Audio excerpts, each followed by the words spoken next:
Hello. I wanted to do a recorded feed on a very important subject. We are living in the times of the Hopi prophecy that talks about the rainbow tribes and all the people coming together to create peace. This goes into the rainbow serpent, which is depicted by the ley lines of the planet and all the chakras working together. It's about the activation of our Mother Earth. It's about the guardians that take care of it. I say these things because it's a time for the tribes to come together. And what I've experienced in these past few months of a local Inipi moon ceremony, and the traditions that I've seen have been alarming. This is nothing against the people, but the practices that the people do in the name of the people.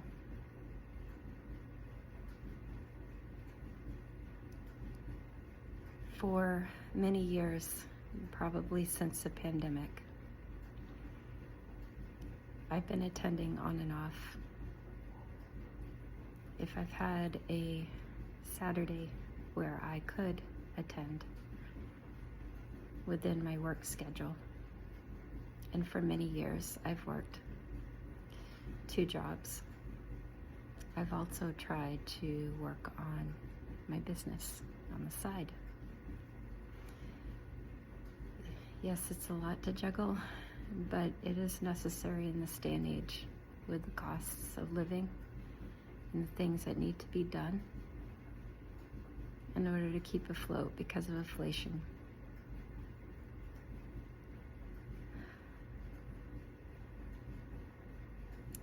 There are realizations that I know of myself to be absolutely true.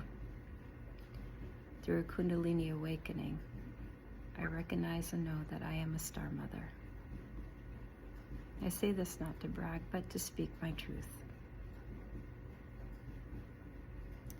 And I know that the Inipi moon ceremony, or the sweat lodge, was created by the white buffalo calf woman. That white is the color to wear for that ceremony. That it depicts the womb, the sacredness of the feminine.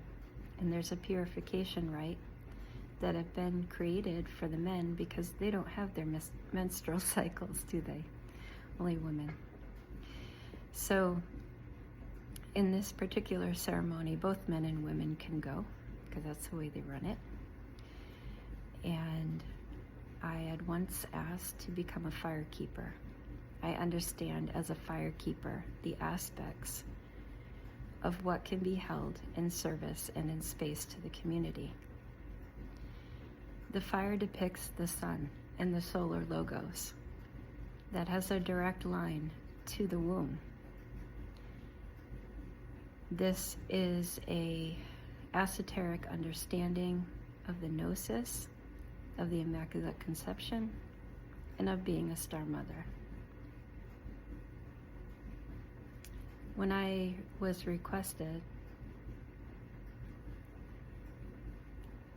when I actually tried to volunteer, rather, to serve as a fire keeper because I resonate with the fire. I was born in the year of the fire snake, which is the Kundalini. The Kundalini activated when I went to a Bon Buddhist retreat. And my true name and my true being and my true self and everything of who I am was brought into my awareness. I was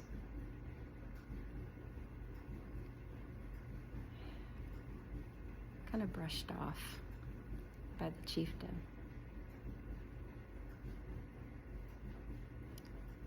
He said that the white men like to acquire things. Only later did I discover his true nature, that he is a white man. And his projection onto me was really a reflection of himself.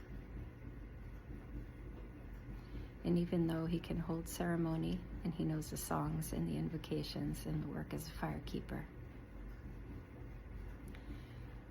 since the time that I had been there, the family had moved locations from living in a tiny one-room yurt to a 2-story A-frame home with a basement, with a pool, with an entire airline runway, privately owned, a barn, a warehouse, all their outbuildings. And since their move in a larger lot with more land, with more things, they have now treated their people like stray dogs. No one is allowed in the house. There's a hand washing station outside of the house. There is an outhouse to go to the bathroom. There is no place to really clean up after the sweat. There is no place to put the food in a refrigeration unit that they request to have after in a meal. It has to be kept in a cooler. You have to bring your own utensils. You have to bring your own plates. You have to sit outside. It doesn't matter if it's in the middle of winter and it's freezing. And you're not allowed to do anything for the course of the day, and not encouraged to come if you have other plans for the end of the day. There was a conscious expansion group that I belonged to, and a friend of mine who inquired where the ceremony was. I just briefly gave a town that it was near, not a specific location. And for one of the people that regularly attend, that act as one of the chieftains, private messaged me saying that we have to protect our community because we're not sure who comes to our ceremonies. The amount of elitism, the amount of exclusion, and the greed that's exhibit there, even though they've had more in their prosperity and experience, really turned me off. This is not in alignment with the Golden Rule. It's not in alignment with the Hopi prophecy. It is a trauma bond that is pitting one nation against the next. To say the white man likes to collect things is an insult. It's an insult to him, and it's an insult to me. Because the spirit of who I am is neither white, nor is it really human.